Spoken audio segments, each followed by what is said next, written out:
Sir, कल जो होली मिलन समारोह हुआ था पार्टी की तरफ से, उसमें प्रशांत किशोर जी ने अपने रडार पे रखा था जदयू को, बीजेपी को और आरजेडी को। और सबसे ज़्यादा जो मतलब वो उन्होंने तीखा अटैक किया था वो नीतीश कुमार को लेकर के किया था। उन्होंने कहा था कि उनका इस पर सुपड़ा साफ कर देंगे, एक भी सीट नहीं आनी चाहिए। तो क्या लगता है कि पिछले चुनाव में जिस तरह से चिराग पासवान ने जदयू के नैया को डुबा दिया था, इस बार प्रशांत किशोर जी डुबाएंगे क्या? देखिए, हम लोग मैथमेटिकल वे में काम कर रहे हैं। और अब नीतीश कुमार जी अब बीमार चल रहे हैं।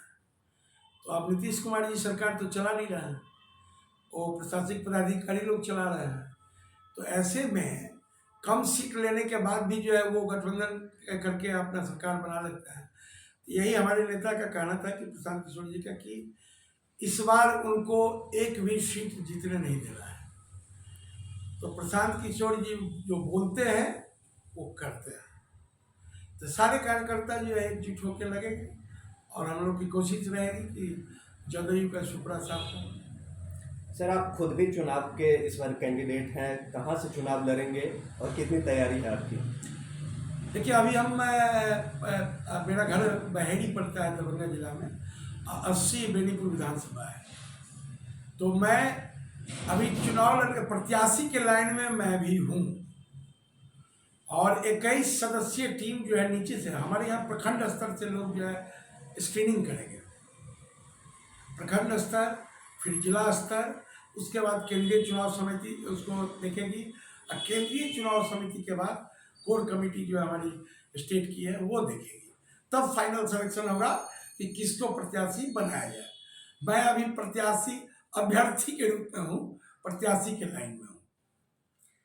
अगर आपके ऊपर पार्टी अगर भरोसा जताती है, आपको टिकट मिलता है, तो किस तरह की तैयारी है आपकी और जीत की कितनी उम्मीद?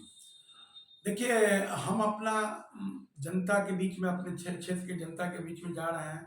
सब लोग हाथों हाथ जो है स्वागत कर रहे हैं। और पूरे सर्विस पीरियड में, पुलिस सेवा में भी जो है मैं जितना दिन रहा, 32 साल, तो लोग को मैंने, मेरे पास जो लोगों ने पैरवी किया हो, कोई आदमी ये नहीं कह सकता है कि अरविंद ठाकुर डीआईजी साहब ने मदद नहीं किया। सबको मैंने मदद किया, मैं जानता भी नहीं था उसको भी मदद किया। केवल मेरे गृह क्षेत्र के इर्द गिर्द जितने गांव हैं, सब मेरे गांव का ही नाम लेके हमसे बात करते थे और सबको मैंने मदद किया। तो सबको, जब 32 साल मेहनत किए हैं और प्रत्याशी अगर टिकट हमको देती है, तो हम तो एक वोट के रूप में उनसे मेहनताना आपका तो मांगेंगे। ये तो मेरा अधिकार बनता है। और आप लोग मेरे गांव में, आप लोग को आमंत्रण है, आप आके घूम के देख सकते हैं। कोई व्यक्ति अगर मेरा बुराई नहीं करता है तो यही मेरे लिए बहुत बड़ी उपलब्धि है। सबको मैंने सेवा भाव से, सबका हमने मदद किया है और अभी भी लगा हुआ हूँ।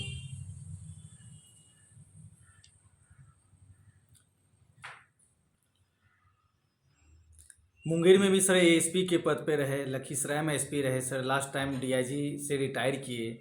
और सर आपने बीजेपी में भी 1.25 साल योगदान दिया है।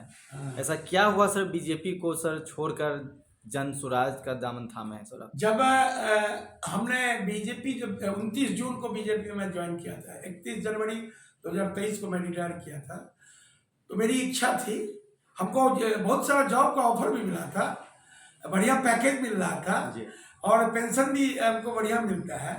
तो पैकेज के साथ अगर हम चाहते तो फिर से नौकरी कर सकते थे, लेकिन सोसाइटी का एक्सपेक्टेशन इतना था कि हमने जो है जॉब को ठुकरा के पॉलिटिक्स ज्वाइन किया।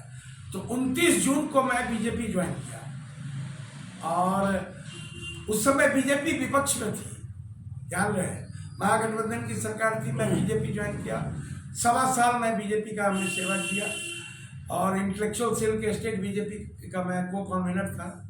बीजेपी छोड़ने की वजह क्या रही सर? बीजेपी छोड़ने की वजह ये थी कि वहाँ इन्वेस्टर लोग ज़्यादा हैं। मान सम्मान में कोई कमी नहीं थी, इसमें कोई दो मत नहीं, बहुत मान सम्मान वहाँ भी मिला, लेकिन वहाँ इन्वेस्टर लोगों का जुटान था। हम लोग तो इन्वेस्टर नहीं हैं, हम लोग अपनी नौकरी सेवा भाव से किए। भारतीय पुलिस सेवा का बैच लगा के कंधे पर टांग के हम लोग नौकरी किए। तो अब तो सेवा भाव, अब तो पॉलिटिक्स, तो पुलिस में पुलिस का पैर भी सुनते थे, पुलिस से रिलेटेड पैर। अब इस प्लेटफॉर्म पे आने से ये होता है कि आप हर क्षेत्र में लोगों का मदद कर सकते हैं। सर, आपने जन स्वराज को ही क्यों चुना? बिहार में बहुत सारी पार्टियां, आरजेडी है, कांग्रेस है, बीजेपी है, जदयू है, हम है, आपने जन स्वराज को क्यों चुना? प्रशांत किशोर जी के जन स्वराज अभियान को मैं शुरू से देख रहा था और उनके विचारधारा को मैं फॉलो कर रहा था शुरू से। ये शख्स अकेला जो है अपने कंधों पर जो है बिहार का बोझ लेके चल रहा है, पैदल चला, हजारों गांव का भ्रमण किया, 1 करोड़ लोगों को मेंबर बना के तब पार्टी का फॉर्मेशन हुआ।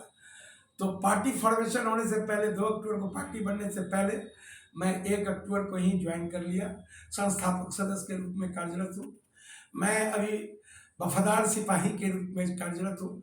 जो आदेश पार्टी का होता है मैं उसको अपना 100% देने का कोशिश करता हूँ। पार्टी अपने दम पे चुनाव लड़ेगी या गठबंधन में जाएगी किसी के साथ? पार्टी अपने दम पे 243 सीट पे लड़ेगी, अपने दम पे लड़ेगी, कोई गठबंधन नहीं करेगी। बार बार प्रशांत किशोर जी बोलते हैं कि मैं कोई गठबंधन नहीं करूंगा।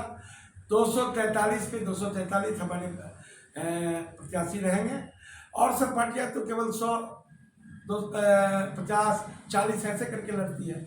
हमारी ही पार्टी एक है बिहार में जो 243 सीट पे लड़ेगी और 2025 हम लोगों का है, हमारे जन स्वराज पार्टी का है। जो सपना है हमारे प्रशांत किशोर जी का कि सब लोग जो यहाँ से गुजरात जाके लेबर के रूप में काम करते हैं। सर, ये पलायन रुकेगा कैसे? पलायन रुकेगा ना। पलायन हमारे प्रशांत किशोर जी ने 5 चीज़ों पर जो है फोकस किया है। सबसे जो बेरोजगार युवक इधर उधर भटक के चले जाते हैं 10-15 हज़ार के लिए, तो उनको बाहर नहीं जाके यहीं 10-15 हज़ार का रोजी रोजगार मिल जाए तो वो उपाय होगा। वृद्ध लोगों को जो है 400 का 2000 पेंशन, औरतों को जो है 4% पर ब्याज, किसानों के लिए जो है सस्ता ऋण की व्यवस्था और विश्व स्तरीय बच्चों के शिक्षा की व्यवस्था। अगर आपकी पार्टी सत्ता में आती है तो सीएम का चेहरा कौन होगा? सीएम का चेहरा तो वो कोर कमेटी डिसाइड करेगा और प्रशांत किशोर जी डिसाइड करेंगे तो किसको सीएम बनना है। सीएम बनने के लिए जो अभी तो पहले व्यवस्था परिवर्तन, सत्ता परिवर्तन के लिए हमारे नेता ललायित नहीं है, व्यवस्था परिवर्तन के लिए ललायित है। सर, ऐसा भी हो सकता है कि मान के चलिए आपकी पार्टी 2 सीट कम आती है और बीजेपी के साथ आगे चल के कहीं सरकार बनाने की नौबत आई तो क्या समर्थन मिलेगा? नहीं, कोई समर्थन की बात नहीं। एनडीए से लड़ना है, महागठबंधन से लड़ना है, कोई गठबंधन नहीं। जितनी सीटें आएंगी हमारी सरकार बनेगी, आप देखते रहिए ना। आप मिलिएगा हमें चुनाव के बाद, पूरी टीम को मैं आमंत्रित करता हूं, जो आप मिलिएगा हमसे, सरकार जब बनेगी तो फिर हमसे मिलिएगा। मैं एकदम आपको आश्वस्त करता हूं कि हम लोग गठबंधन में नहीं, हम लोग अपने बलबूते पे सरकार बनाएंगे। सर, आप अपने क्षेत्र में ऐसा क्या करेंगे जो कि, क्योंकि चुनौती तो बहुत बड़ी है सर आपके लिए।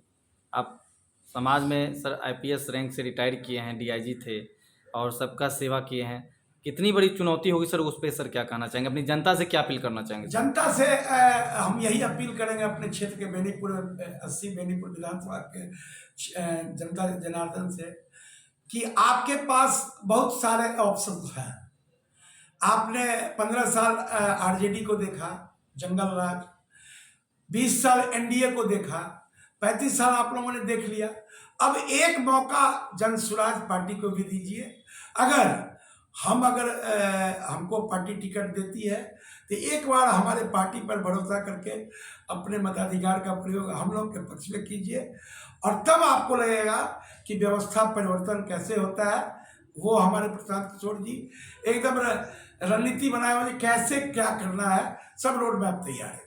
सर, पार्टी को फंडिंग कहाँ से हो रही? कल जैसा कि वो बता रहे थे 500 4 व्हीलर हम क्षेत्र में भेज रहे हैं, पेट्रोल डीजल की चिंता ना करे कार्यकर्ता, तो ये फंडिंग, ये फंड आ कहाँ से रहा पार्टी को? 10 साल तक रणनीतिकार के रूप में हमारे प्रशांत किशोर जी रहे हैं और 12 स्टेट में मुख्यमंत्री इनके रणनीति के बाद जो है बना है।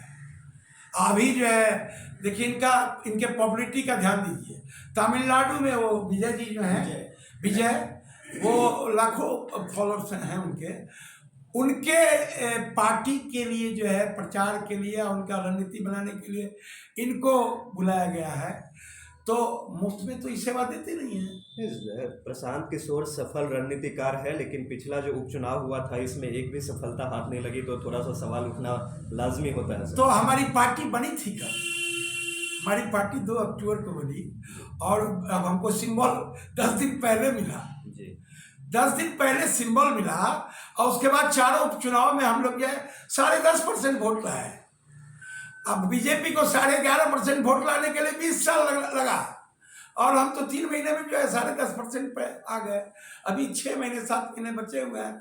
आप देखिएगा प्रशांत किशोर जी जो रोड मैप तैयार किए हैं उस पे सारे हमारे कार्यकर्ता काम करेंगे, और उनके मार्गदर्शन में ही हमारी सरकार बनेगी, और 2025 हमारा है। और देखिए सहयोग में ही तमिलनाडु में भी जाके विजय जी को सहयोग कर रहे हैं।